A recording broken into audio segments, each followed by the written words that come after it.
pembelajaran berpusat pada anak. Pembelajaran terpadu dikatakan sebagai pembelajaran yang berpusat pada anak karena pada dasarnya pembelajaran terpadu merupakan suatu sistem pembelajaran yang memberikan keleluasaan pada siswa baik secara individu maupun kelompok. B. Menekankan pembentukan pemahaman dan kebermaknaan. Pembelajaran terpadu mengkaji suatu fenomena dari berbagai aspek yang membentuk semacam jalinan antar skemata yang dimiliki siswa sehingga akan berdampak pada kebermaknaan dari materi yang dipelajari siswa. C. Belajar melalui pengalaman langsung. Siswa akan memahami hasil belajarnya sesuai dengan fakta dan peristiwa yang mereka alami, bukan sekedar informasi dari gurunya. D. Lebih memperhatikan proses daripada hasil semata.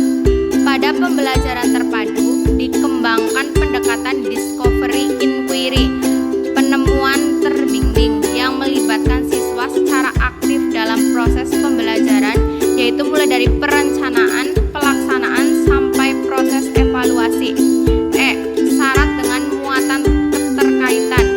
Pembelajaran terpadu memusatkan perhatian pada pengamatan dan pengkajian suatu gejala atau peristiwa dari beberapa mata pelajaran sekaligus, tidak dari sudut pandang yang berkotak-kotak, sehingga memungkinkan siswa untuk memahami suatu fenomena pembelajaran dari segala sisi yang pada gilirannya nanti akan membuat siswa lebih arif dan bijak dalam menyikapi atau menghadapi kejadian yang ada.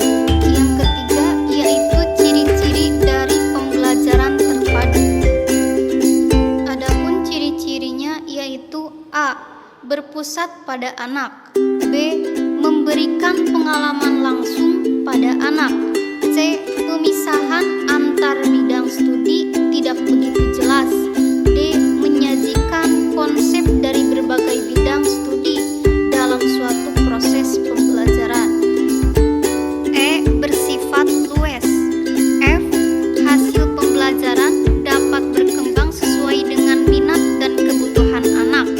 G. Lebih menekankan kebermaknaan dan pembentukan pemahaman. H. Lebih mengutamakan proses daripada hasil. Yang keempat, prinsip pembelajaran terpadu. Prinsip yang perlu diperhatikan dalam pelaksanaan pembelajaran terpadu di sekolah. A. Prinsip penggalian tema-tema. Yang pertama, tema hendaknya tidak terlalu luas, namun dengan mudah dapat digunakan untuk memandukan mata pelajaran. Yang kedua, tema harus bermakna. Maksudnya, tema yang dipilih harus memberi bekal bagi siswa selanjutnya. Yang ketiga, tema harus disesuaikan dengan tingkat perkembangan siswa. Yang keempat, tema harus menunjukkan sebagian besar minat siswa. Yang kelima, tema yang dipilih hendaknya mempertimbangkan peristiwa otentik yang terjadi dalam rentang waktu belajar.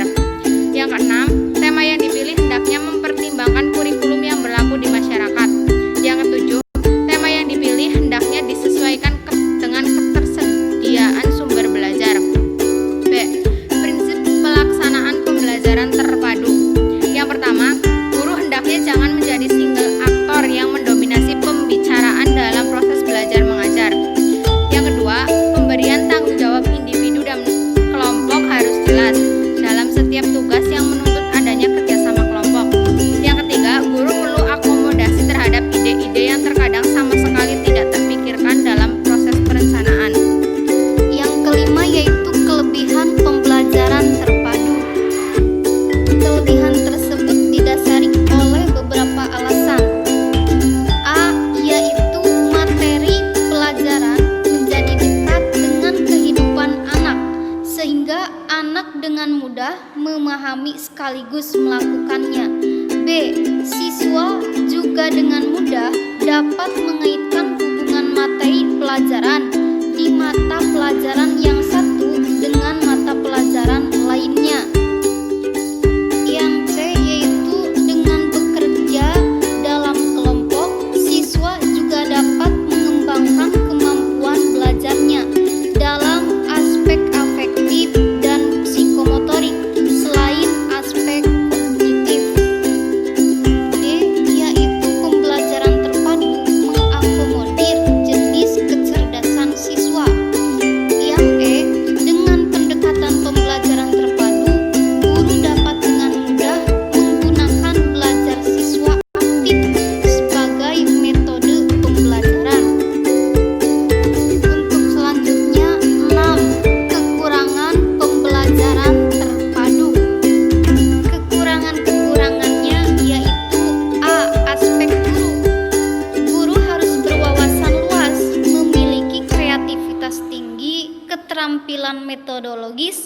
handal, rasa percaya diri yang tinggi, dan berani mengemas dan mengembangkan materi. B. Aspek peserta didik. Pembelajaran terpadu menuntut kemampuan belajar peserta didik yang relatif, baik dalam kemampuan akademik maupun kreativitasnya. C. Aspek kurikulum. Kurikulum harus luas, berorientasi pada pencapaian ketuntasan pemahaman peserta didik. E. Aspek penilaian. Pembelajaran terpadu membutuhkan cara penilaian yang menyeluruh, yaitu menetapkan keberhasilan belajar peserta didik dari beberapa bidang. F. Suasana pembelajaran, yaitu pembelajaran terpadu berkecenderungan mengutamakan salah satu bidang kajian dan tenggelamnya bidang kajian lain. Dengan kata lain, pada saat mengajarkan sebuah tema, maka guru berkecenderungan menekankan atau mengutamakan substansi gabungan tersebut sesuai dengan pemahaman. Yang ketujuh, manfaat pembelajaran terpadu. Pembelajaran terpadu memiliki beberapa manfaat, diantaranya yaitu: A.